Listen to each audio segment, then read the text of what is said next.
Et salut à tous, on va tout de suite attaquer par un nouveau montage. On va faire un ours. Un ours, en fait, c'est un montage très grossier. On appelle ça aussi un bout à bout. Alors c'est parti. Je vais afficher uniquement les favoris dans les collections intelligentes. J'en parle dans le tuto numéro 3 partie 2. Le lien est là-haut. Je choisis ce plan en cliquant dessus. Je tape E au clavier pour l'ajouter au montage. Plan suivant, je clique, j'appuie sur la touche E, etc.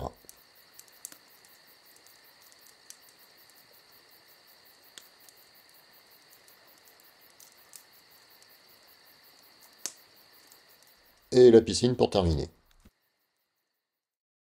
Mon montage est un petit peu grand, il dépasse de la timeline, donc j'appuie sur majuscule Z pour afficher tous les plans dans la timeline.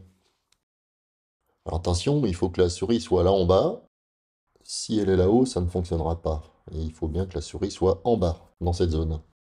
Si vous avez un trackpad, vous pincez ou écartez les doigts. Vous avez aussi la possibilité d'utiliser les raccourcis clavier commande plus ou commande moins. Pour la lecture, vous le savez déjà, vous passez simplement la souris dans la timeline. Par contre, il y a le son qui va peut-être vous gêner. Dans ce cas-là, vous pouvez désactiver l'audio au survol. Je vais maintenant placer le survol, la ligne rouge, au début de la timeline et lancer la lecture. Avec la touche L, c'est un petit rappel, on l'avait déjà vu. Chaque pression sur la touche L va accélérer la lecture. La touche K pour mettre en pause. Et pour la lecture en marche arrière, c'est la touche J. On peut également appuyer plusieurs fois pour accélérer. Pourquoi JKL? Eh bien regardez, c'est simple. J'ai mis deux plans d'escalade, il y en a un qui ne me convient pas, je le supprime avec le clavier. Ce plan d'escalade est trop court, il dure 1 seconde 18. Je vais le prolonger en faisant un cliquer glisser sur le bord gauche du plan.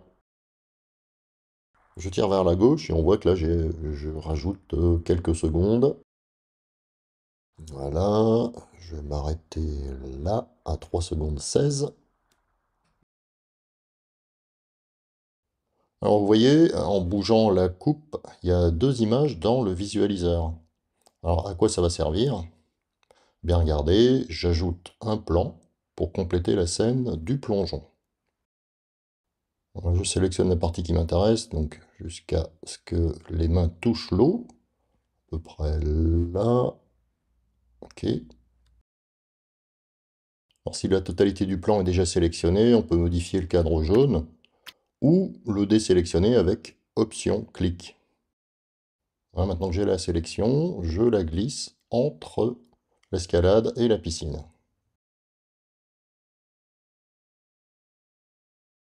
Voyons l'enchaînement. À quoi ça ressemble? Nul. Le premier plan de la piscine se finit avec les mains dans l'eau, et je vais faire en sorte que le suivant débute avec les mains dans l'eau. Là, je clique à droite de la coupe, un crochet jaune apparaît qui pointe vers le dernier plan. Pas le précédent, comme ça, hein. Donc de ce côté. Pendant que je déplace la coupe, on voit les mains en haut à gauche et à droite, les mains qui vont toucher l'eau. Allez, encore, un petit peu. Voilà, je m'arrête là.